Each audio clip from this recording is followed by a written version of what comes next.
तुमादिदेवाः पुरुषा पुराणः तुमस्य विश्वस्य परम निधानम वेत्तासि वेद्यम च परम च धाम त्वया ततम विश्वमनंत रूप। वायु यमः अग्निवर्णः शशांकः प्रजापतिस्त्वं प्रपितामहस्य नमो नमस्तेस्तु सहस्रकृत्वा पुनश्च भूयोऽपि नमो नमस्ते। वसुदेव सुतं देवं कंस चाणूरमर्दनम देवकी परमानंदम श्री कृष्णं वंदे जगद्गुरुं कृष्णं वंदे जगद्गुरुं। कृष्णाय वासुदेवाय हरे परमात्मने प्रणत क्लेश नाशाय गोविंदाय नमो नमः गोविंदाय नमो नमः। आज हम सभी पुनः भगवत गीता के इस विशेष ज्ञान सत्र में उपस्थित हैं और भगवत गीता ज्ञान के श्रवण की आकांक्षा को लेकर के हमारी नित्य उपस्थिति रहती है। तो सभी महानुभाव जो यहाँ उपस्थित हैं सभी को भगवान श्री गोविंद की ओर से आशीर्वचन और हमारी ओर से सभी को प्रणाम अभिवादन। तो जीवन का जो शेष समय बचा है, चूँकि जीवन का कितना समय बचा है इस बारे में सज्ञानता तो हमारी है नहीं। हम जान नहीं पाते कितनी श्वासें अभी बची और कितनी श्वास अभी हमको लेनी है। तो जीवन का काल कितना है अभी ये नहीं जानते। बड़ा अनिश्चित सा है जीवन, बड़ा अनिश्चित सा है।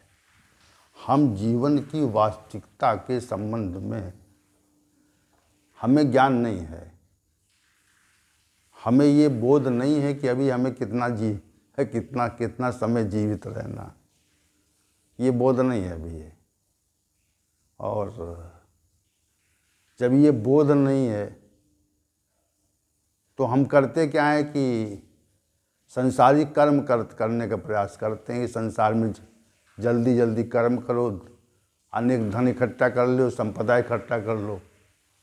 जब तक जीवन है, जब तक हाथ पैर चलते हैं, तब तक मनुष्य प्रयास करता है कि धन एकत्र किया जाए। विशेष बात यह है, लेकिन उसकी दृष्टि अधिकांशता परमात्मा की ओर नहीं घूम पाती। अब जीवन जो अवशेष है, हम लोगों का जीवन तो कम ही अवशेष रह गया। हम लंबी अवस्था हम लोग अपने जीवन की समाप्त कर चुके, तो जीवन अवशेष कम रहे और कितना अवशेष है ये भी ज्ञात नहीं है। और जब ज्ञात नहीं है तो जीवन जो भी अवशेष है इस विषय पर विचार न करो आप। कम जीवन बचा है या बहुत कम बचा है या अभी दीर्घ काल तक है, इस बारे में विचार न करके ये विचार करो कि हम कितनी गति से भगवान की ओर बढ़े हैं। हम ये विचार करो संसार का कितनी शीघ्रता से परित्याग हो और श्री भगवान की ओर कितनी तेजी से उन्मुखता हो, ये विचार करो। हम कितनी तेज दौड़े, हमारा जो प्रयास है श्री भगवान को अपनाने का वो कितनी तेजी से है। क्योंकि हमारे जो जीवन के क्षण हैं वो तो हमारे साथ में हैं, लेकिन वो कब ख़त्म समाप्त हो जाएंगे ये हम नहीं जानते। वो हमारे साथ में नहीं, ये परमात्मा की व्यवस्था में चला करता है कि भाई अब तक आपको पृथ्वी लोक पर रहना है और जब तक रहते हैं तो तब तक जो कार्य है संसार की उन्मुखता का परित्याग करके परमात्मा की उन्मुखता की ओर शीघ्रता से, तेजी से बढ़ें तो समझिए कि जीवन का लक्ष्य सही है, तेजी से बढ़ रहे हैं उधर, तो हमको अपना गंतव्य मिल जाएगा। और अगर हम बढ़े नहीं कि अब समय नहीं बचा, अब कहाँ बढ़ पाएंगे, तो नहीं मिलेगा फिर। इस पे विचार ना करें कि कितना बचा, इस पे विचार करें कि जो खर्च हो गया वो तो मिथ्या चला गया, बेकार चला गया, निरर्थक चला गया, उसका कोई अभिप्राय नहीं है। अब जो बचा है, अवशेष है, जिसके बारे में हमको ज्ञान नहीं है, तो जो बचा है उसको हम उसका उपयोग कर लें। ये बात हम मन में रख कर के श्री भगवान की ओर उन्मुख हों। और उसी उन्मुखता के लिए सत्र हो रहा है। ये सत्र क्यों हो रहा है? हम श्री भगवान की ओर उन्मुख कर रहे हैं। आपको उन्मुखता का प्रयास है हमारा कि आप उधर दृष्टि डालें, घुमाएं दृष्टि उधर। आइए चलते हैं आज के विषय की ओर। कल के सत्र में हम लोगों ने अध्याय संख्या 18 के श्लोक संख्या 16 पर विचार किया था। 16 का विषय चल रहा था, तत्रैवं सति कर्तारमात्मानं केवलं तुया पश्यति अकृत बुद्धित्वात् न सा पश्यत दुर्मति।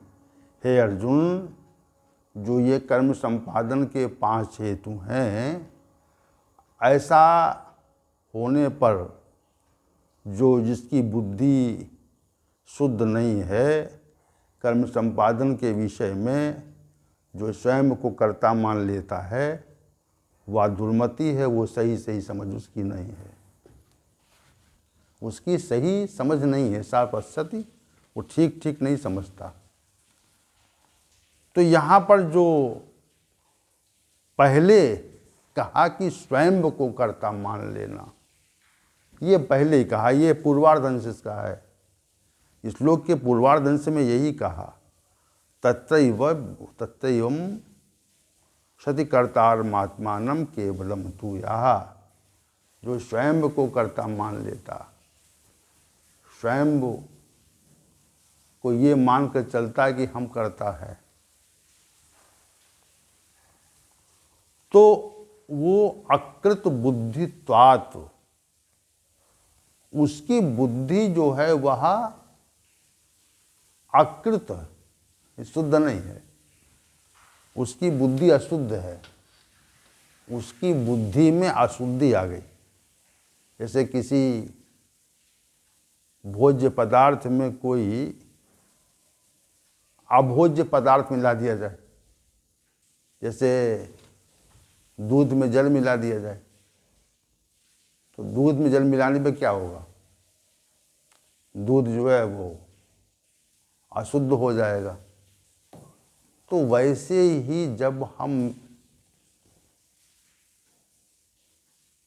ये मान लेते हैं कि कर्म संपादन या कर्म सिद्धि का हेतु हम स्वयं हैं, कर्म की सिद्धि के 5 हेतु अधिष्ठान कर्ता, पृथक्करण, विविध चेष्टा और संस्कार नहीं है। जब हम ये मान लेते हैं तो हमारी बुद्धि अशुद्ध हो जाती है। इतने मान लेने पर देखिए, कर्तापन का जो भाव है वह मनुष्य को अशुद्ध कर देता है। विशेष बात है। जैसे जल जब दूध में मिला देते हैं तो दूध अशुद्ध हो जाता है। केवल दूध के मिश्रण से, दुग्ध के मिश्रण से, जल के मिश्रण से दूध अशुद्ध हो जाता। ये बात।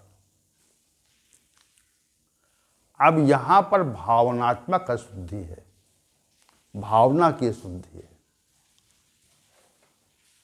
कि हम ये न माने कि अधिष्ठान कर्ता पृथक विधि के कारण और विविध चेष्टा और संस्कार कर्म के हेतु ये न माने अगर हम, तो हमारी बुद्धि अशुद्ध हो गई, समझिए आप। इतना ही महाभावना है ये। शास्त्रों के अध्ययन की आवश्यकता क्या? से कहते हैं शास्त्र पढ़ के क्या करोगे? शास्त्रों के अध्ययन से क्या मिलेगा? वर्तमान समय में तो शास्त्रों के को पाठ्यक्रम से निकाल दिया गया।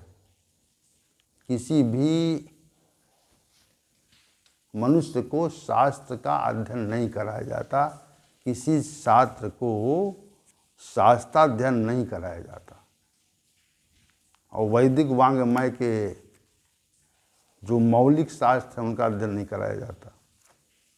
हमारे छात्रों के पाठ्यक्रम में वही विषय नहीं है वो जो वास्तविकता को समझें, और वास्तविकता को जब हम समझते नहीं हैं तो फिर अवास्तविकता को समझने लगते हैं। वास्तविकता का गीता क्यों श्रेष्ठ है? गीता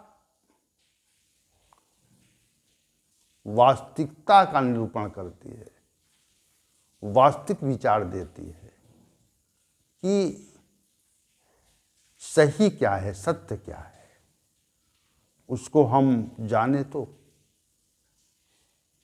भगवत गीता केवल सत्य का निरूपण करती है कि वास्तविकता क्या है। अब जब तक हम वास्तविकता को समझ नहीं पाते तब तक हम त्रुटिपूर्ण सिद्धांतों के समर्थक रहते हैं, उसका अनुपालन करते हैं, अपने जीवन में उसका अनुसरण करते हैं। अगर सही सिद्धांत को हम समझ न पाएं तो गलत सिद्धांत का अनुकरण करना तो अनिवार्य है फिर। तो भगवत गीता के अध्ययन के लिए कितना जोर क्यों दे दिया जाता, लेकिन फिर भी नहीं उसका प्रचार प्रसार हो पाता। इसीलिए जोर दिया जाता है, इसीलिए हम प्रयास करते हैं कि लोग गीता को जानें,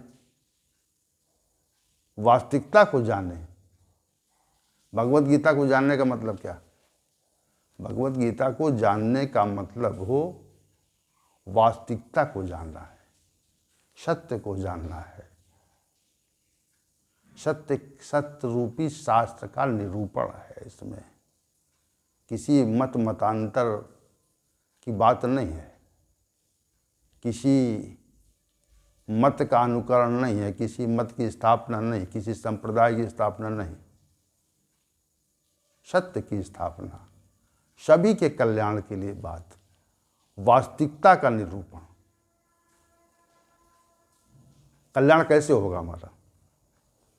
कल्याण तभी होगा जब हम वास्तविक बात को, वास्तविक तत्व को समझेंगे। आप किसी मत को मानने वाले हो, कुछ भी माने, वो तो अलग विषय हो गया। किसी मत की ओर संकेत नहीं करती गीता। भगवत गीता का जो ज्ञान है वो किसी मत का समर्थन नहीं करता, किसी मत को मानने की बात नहीं करता, किसी मत की व्याख्या नहीं करता, किसी संप्रदाय की व्याख्या नहीं करता, किसी मतांतर की व्याख्या नहीं करता। भगवत गीता का जो विषय है वो वास्तविकता, जीवन की वास्तविकता का निरूपण करता है, सत्य का निरूपण करता है। ये विशेष बात इसमें यह है। हम किसी मतांतर की मत की बात नहीं करते, संप्रदाय की बात नहीं करते, किसी सिद्धांत की बात नहीं करते। हम सत्य सिद्धांत की बात करते, वास्तविकता की बात कहते। अब ये जो तथ्य यहाँ पर श्री भगवान ने वर्णित किया है कि स्वयं को कर्ता मानते हैं तो दुर्मति है, उसकी बुद्धि सही नहीं है, उसकी बुद्धि अशुद्ध हो गई, अकृत बुद्धित्वात्, अशुद्ध होने के कारण, अशुद्ध होने से। तो कर्म संपादन के जो 5 हेतु हैं इनको कितने लोग जानते? हम नहीं जानते, तभी स्वयं को कर्ता मानते।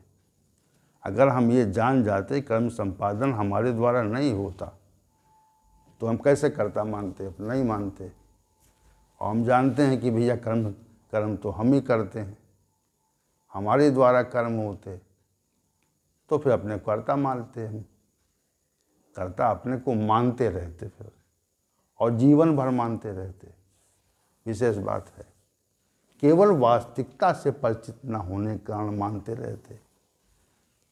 हम वास्तविकता से परिचित हो, जैसे कोई हमको दूध दे जाए और हम ये वो हमें मिलावट वाला दूध दे जाए, या मिलावट वाला कोई पदार्थ दे जाए, और हम ये मानते रहें कि इसमें मिलावट नहीं है, तो जब तक मानते रहेंगे तब तक मिलावटी पदार्थ का हम ग्रहण करते रहेंगे। उससे हमें हमारे अंदर अनेक रोग उत्पन्न हो जाएंगे, क्योंकि वास्तविकता हमको ज्ञात नहीं है। जिस दिन हमको ये वास्तविकता ज्ञात हो जाएगी कि दूध में पानी मिला के हमको दिया जा रहा है, तो हमने क्या किया? हमने अशुद्ध जो सिद्धांत थे, जो अनेक प्रकार के भ्रामक सिद्धांत हैं, उनको हम अपने मन में बिठाए हुए। वास्तविकता का बोध हमको नहीं है, वास्तविकता के तथ्य से परिचित नहीं है। शास्त्र तो बहुत है, शास्त्रों की कोई कमी थोड़ा है, मतांतरों के शास्त्रों कोई कमी नहीं है, हजारों शास्त्र हैं। लेकिन भगवत गीता का जो विषय है वो तर्कसंगत है। जैसे कहते हैं कर्म सिद्धांत के 5 हेतु हैं, अब विचार करो आप, ये नहीं है तो आप ये बात मानने को बाध्य होंगे। कर्म संपादन के 5 ही हेतु हैं, 6वां नहीं है, 4 नहीं है, 5 हेतु हैं। ये सत्य बात है। इसको कितने शास्त्रों ने इसको वर्णित किया। श्री भगवान के मुखार बिंदु से ये बात कही गई। कर्म संपादन के 5 कारण हैं, 5 हेतु हैं। ये बात, इस पर जब विचार करते हैं हम, तो हमारी बुद्धि इस तथ्य से बाहर नहीं जा सकती। 6ठा हेतु नहीं है, अधिष्ठान हेतु है। ये शरीर दिख रहा है, ये कारण है। शरीर न होता तो कर्म संपादन होता ही नहीं, और कर्तृत्व भाव ना होता तो कर्म संपादन नहीं होता। कि बार बार हम जो 5 हेतुओं के विषय में आपको ले आते हैं, ये वास्तविकता के बोध के ले आते हैं कि आप समझो तो कि वह कर्म संपादन के हेतु क्या है, कारण क्या है। कर्म संपादन के हेतुओं को न जानने के कारण ही हम स्वयं को कर्ता मानते हैं, और फिर हमारी बुद्धि जो है वह अशुद्ध हो जाती है। अकृत बुद्धित्वात्, ये पद प्रयुक्त किया श्री भगवान ने, कि हमारी बुद्धि अशुद्ध हो गई। समझिए, इतना हम का वास्तविकता से परिचित नहीं है तो हमारी बुद्धि अशुद्ध है, शुद्ध नहीं है। और वास्तविकता से परिचित हो जाए तो हमारी बुद्धि शुद्ध है, और पूरी तरह से सब जब शुद्ध है, जब वास्तविकता को समझ करके स्वयं को कर्ता ना माने, तो फिर पूरी तरह शुद्ध है। उसमें अशुद्धि का कोई विचार ही नहीं आएगा, फिर पूरी तरह से शुद्ध है। तो यहाँ पर 2 बातें विशेष हैं। एक तो अकृत बुद्धित्वात् और सादुर्मति। अशुद्ध बुद्धि होने से हम स्वयं को कर्ता मानते रहते, और जब तक कर्ता मानते रहते तब तक हमारे कर्म जो हैं वो परिणाम देते रहते। विशेष बात,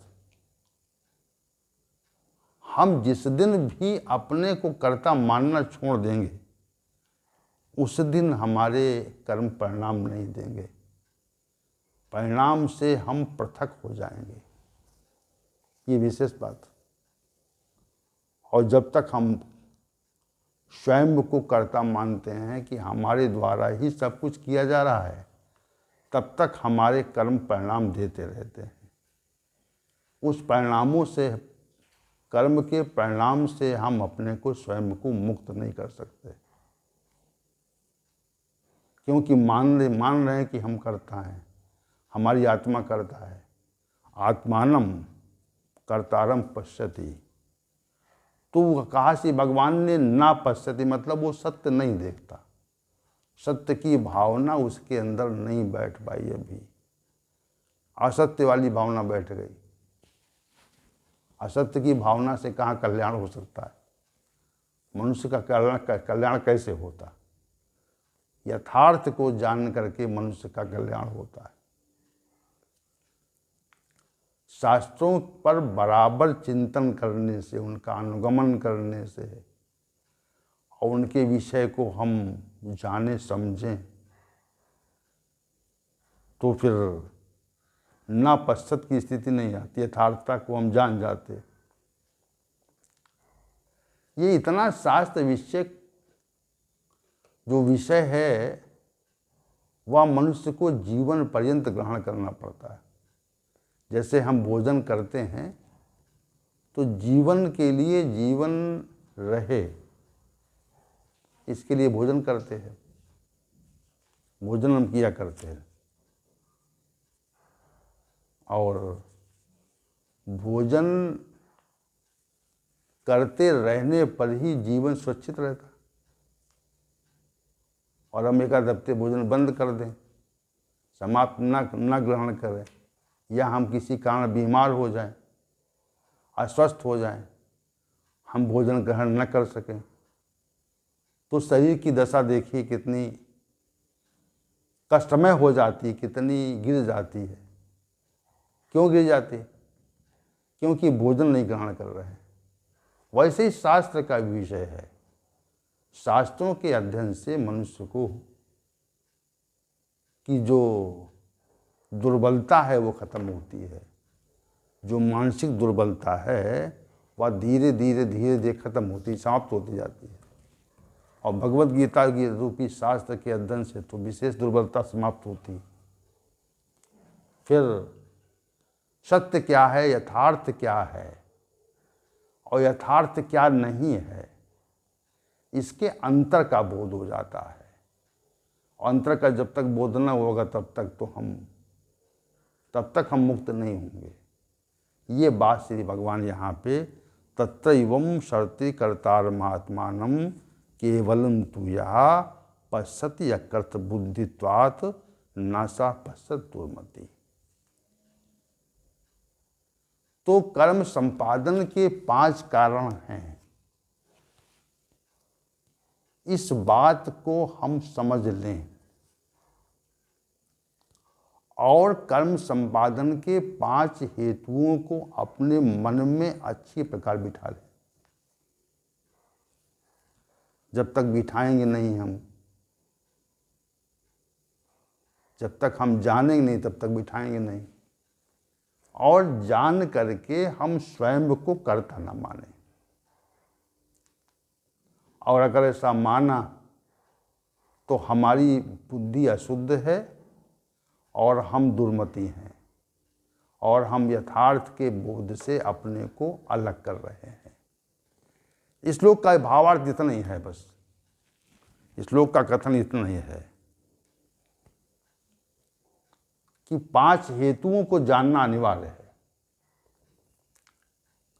क्योंकि मोक्ष संन्यास योग है, अंतिम ये अध्याय है इसका भगवत गीता का, तो इसमें निचोड़ देते हैं भगवान। निचोड़ इस सारी समस्त बातों को स्पष्ट रूप से कहते और सब बातों को समझा रहे हैं कि भाई मानो, आप मानोगे नहीं तो जानोगे नहीं तो मानोगे क्या? जानना अनिवार्य है। कर्म संपादन का जो ये कर्म संपादन के हेतुओं का जो विषय है, ये तो बड़ा गूढ़ विषय है। इसको तो सामान्य व्यक्ति जानता ही नहीं है। और जानता नहीं तो मानता नहीं, स्वयं को कर्ता माना करता है। स्वयं को देखिए विशद स्थिति है कि हम जीवन पर्यंत स्वयं को कर्ता मानते रहते, कैसे मुक्त नहीं हो पाते। और जब तक कर्ता मानते तब तक हमारे कर्म परिणाम देते रहते, और जब तक कर्म परिणाम देते रहे तब तक उनका हमको उपभोग करना पड़ता है। भोक्ता हम हो जाते। अब भोक्ता होने पर जन्म होता है, मृत्यु होती है।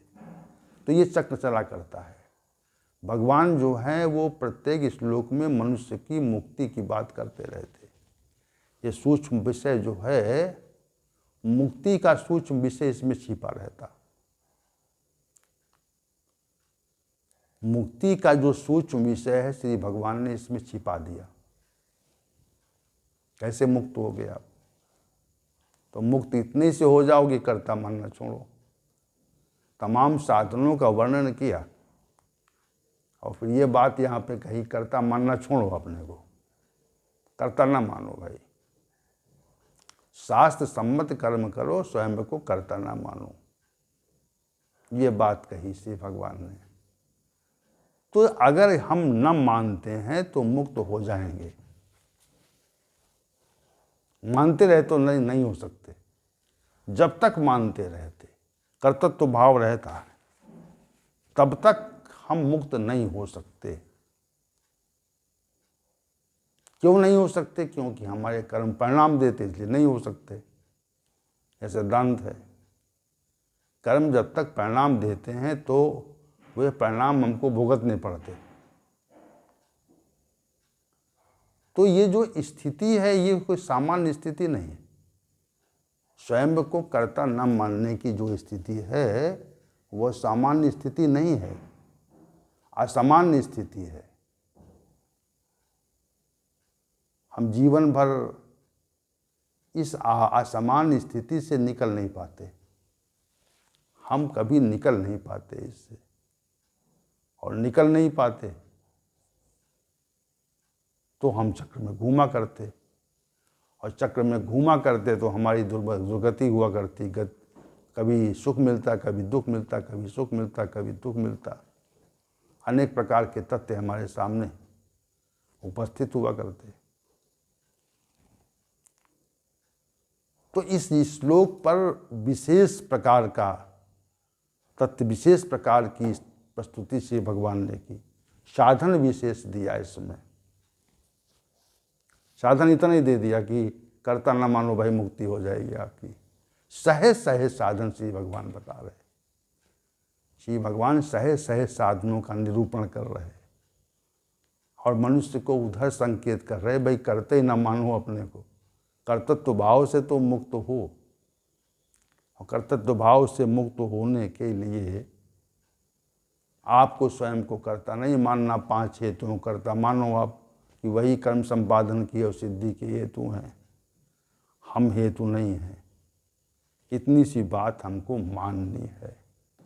यही इस श्लोक का प्रमुख तथ्य है। ये प्रमुख बात श्री भगवान ने कही।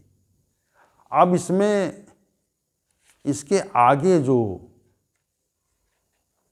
श्लोक है, श्लोक संख्या 17, इसमें जो कर्तृत्व भाव से, कर्तृत्व के अभिमान से जो लोग विमुक्त हो गए हैं,